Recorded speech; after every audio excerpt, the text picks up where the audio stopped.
Nigel Farage needs no introduction. He's our mate in the United Kingdom, of course, the leader of the Reform Party and a parliamentarian now, of course, after the most recent UK election.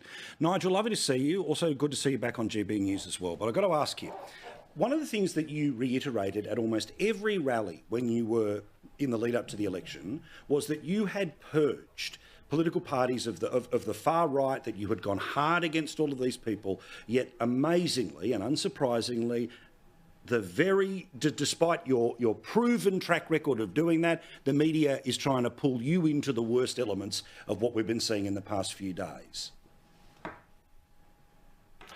Yes, it's been despicable. I mean, broadcasters saying these are Farage's riots, prominent Labour politicians. This is what Nigel Farage wanted. As if somehow I'm responsible. Some even suggesting that I'm orchestrating the riots. I've spent 30 years fighting elections, believing that is the way to solve problems in society, not to resort to violence.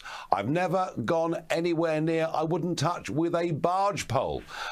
Members of the extreme right who say very provocative things like Tommy Robinson or the others. The reason they hate me, the reason they're blaming me is twofold. The first is the Labour Party are terrified that many of their own voters will vote for me, because when Keir Starmer, our Prime Minister, says everything that's happening is the fault of the far right, well, yes, of course, there are some far right thugs behaving appallingly, but actually, when it comes to being concerned about mass immigration, when it comes to being concerned about societal breakdown, when it comes to being worried that many of our towns and cities are no longer recognisable as even being English, if you use that term far right, you're using it against your own voters and a majority of the population. That's the first reason they're attacking me. They're scared of me politically.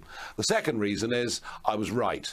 I said last Wednesday that unless we cleared up some of the conspiracy theories on social media by telling us the truth about who this young man was that stabbed to death those 3 little girls at that Taylor Swift party, unless we sorted it out, then I said I felt the country was on the verge of revolt. Well, we didn't clear up the mess, and we have had a revolt. So they secondly hate me because I was right.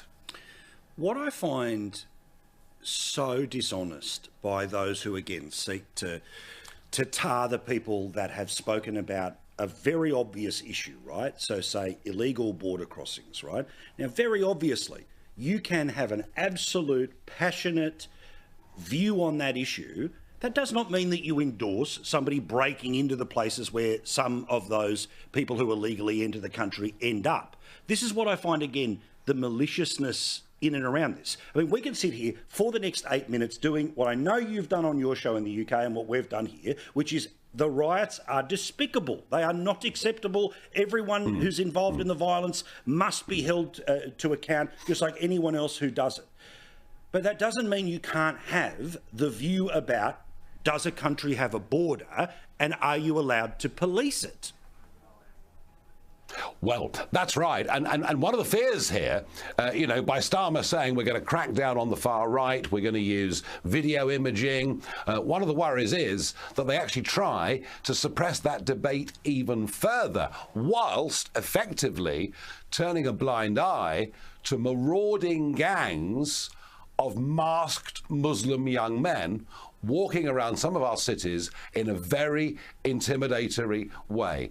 Don't misunderstand me. Most of the thuggery has been young white males setting fire to things and behaving terribly. But it's not as if it's just one side that's at fault with all of this. Now, I really worry that Starmer may use this to try and suppress debate, to suppress free speech, to make it even harder to talk about these issues. And no one's spoken out more, Paul, than me about the cross-channel migrants, the young men, undocumented young males who ISIS themselves have said they'll put their operatives into our country through this route. And yet, when I was out there 3 years ago in the Channel, and there were 2 young men that capsized from a dinghy, there I was physically putting them out of the English Channel. And the fact you think something's wrong doesn't mean you're subhuman.